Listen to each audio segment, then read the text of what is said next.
Hi, I'm David. This is Joe. Sorry, we're doing. Am I allowed to say it? No, just don't. Oh. Don't do it. Okay. So. Oh, hi, Mark. We're here with The Room review. Yeah. What a story. Are you gonna do Mark. that the whole time? Don't do that. Oh God. So The Room is a cult classic that, for some reason, is resurfacing now. I feel like not a lot of people have been talking about it, except for just recently. Mm-hmm. It's just weird. Like, I didn't hear about it until about a year ago. I remember you ago. brought it up, and I've never heard of it. It's been out since 2003. Yeah. But yeah, that was the first time I've ever heard of it. I think it was a YouTube video I was watching, and they slid that clip in. I did not hit her. It's not true. Yeah. I saw that clip, and that meme. Yeah, that meme, and I've seen it a few times, and I was thinking to myself, what is this? And then so I looked up on YouTube, oh, hi, Mark, or I did not hit her, and the clip came out. I found out where it was from, and I immediately bought the Blu-ray. You did. I don't know why. And you've been trying to get me to watch it for at least a good year, and I've been pretty adamant, no, not going to. But you did it. But old James Franco had to make The Disaster Artist, and so finally I watched it, and it was entertaining. I'll give it that. It was totally an entertaining event. It was definitely a movie. It had a beginning and an end, and a rising action, and a climax, and a conclusion. There was no plot. The plot was gone. The plot was perfect. It's pretty much a gripping tale about a struggling, soon-to-be husband trying to please his future wife in any way he can, while his best friend is cheating. By please, you mean trying to put it in her hip? Well, yeah. No, friend. he does. He pleases her a lot. Yeah. His sex skills are perfect. So The Room has about 8 sex scenes. They're all way too long. Yeah. And they do the whole song for each one, which I think is great. Yeah. It's something. He has his best friend who totally, hooks up with his wife. And he also has that weird kid that hangs Johnny's around. his best friend. His best friend. Johnny's his best friend. He would never do this to Johnny. But and then they have Denny, who they're kind of raising. There's some random kid that they're sort of raising who's still trying to bang Tommy's wife, and it's weird, uncomfortable scenes every time they're together. Yeah. But he's thrown in there a few times. He usually makes it just to the door. He'll get to the door and say a few lines and say, "I gotta go," and then he leaves. Yeah. And we have Lisa's mom.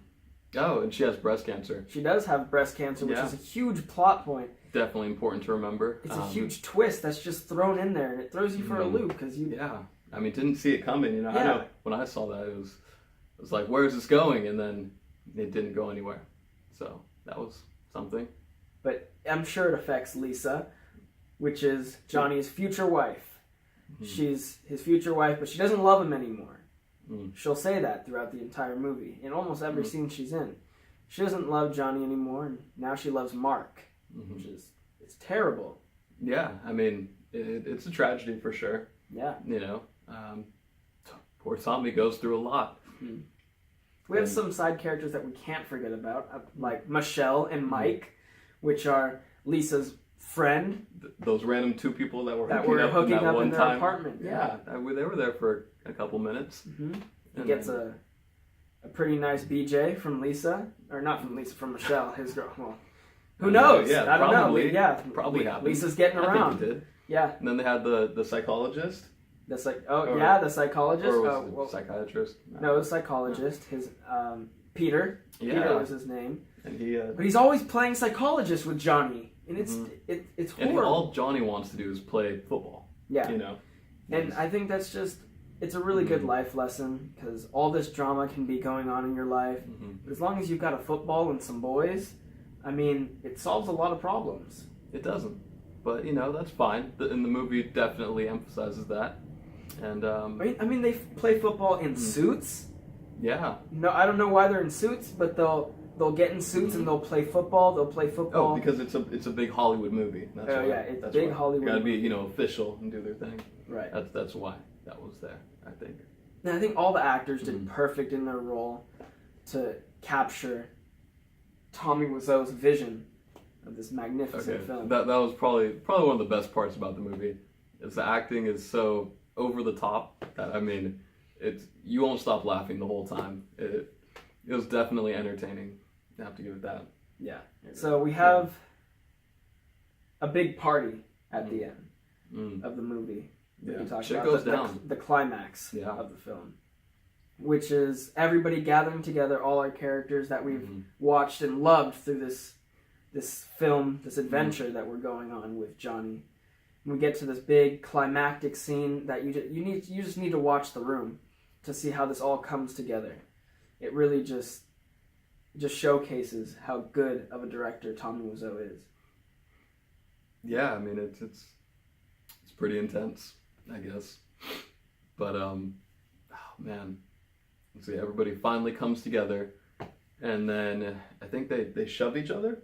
Yeah. Is that the big moment? He goes like, and one then hand, he's gives done, him the one hand shove, and then he's done with this world. Yeah, and then he shoots himself after, right? That's a huge spoiler. Yeah. Are we gonna care about spoilers in this one? Well, yeah, everybody should watch The Room. Tommy Wiseau says you should watch The Room 100 times before you get it. Yeah, you gotta watch a few times to really get the true meaning, I think. Yeah. It's in there somewhere. I haven't found it yet, but I've been told it's in there. It is. And then, so I guess overall impression, what did you feel after you seen The Room? Just an overwhelming joy that was just fluttering in my heart. I've had the feeling since the movie starts and till the very end. Well, I don't know. For me, it was it was a terrible, terrible movie, but I still got a lot out of it. It was entertaining the whole time. I was laughing. I couldn't stop laughing. It was definitely a good time. People might call it the best, worst movie ever made, but can you really call a movie bad if it makes you laugh this much?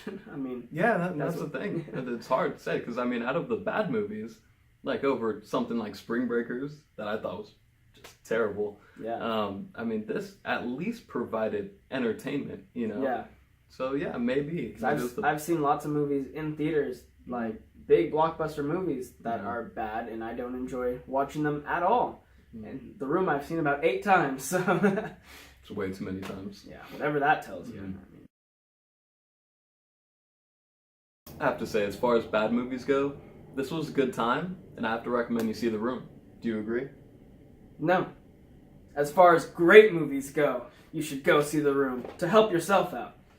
But the whole point, really, for me watching this was to get prepared for The Disaster Artist, and that's what we're going to be reviewing next with James Franco and his brother, and they're doing their thing. They're always fun to watch, and that's going to be our next review.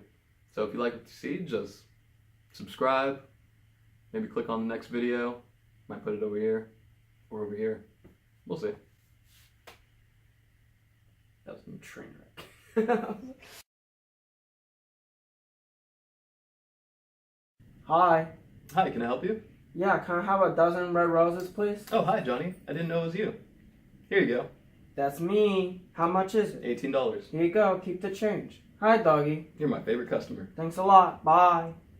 Hi. Hi, can I help you? Yeah, can I have a dozen red roses, please? Oh, hi, Mark. I didn't know it was you. Relax. Cut.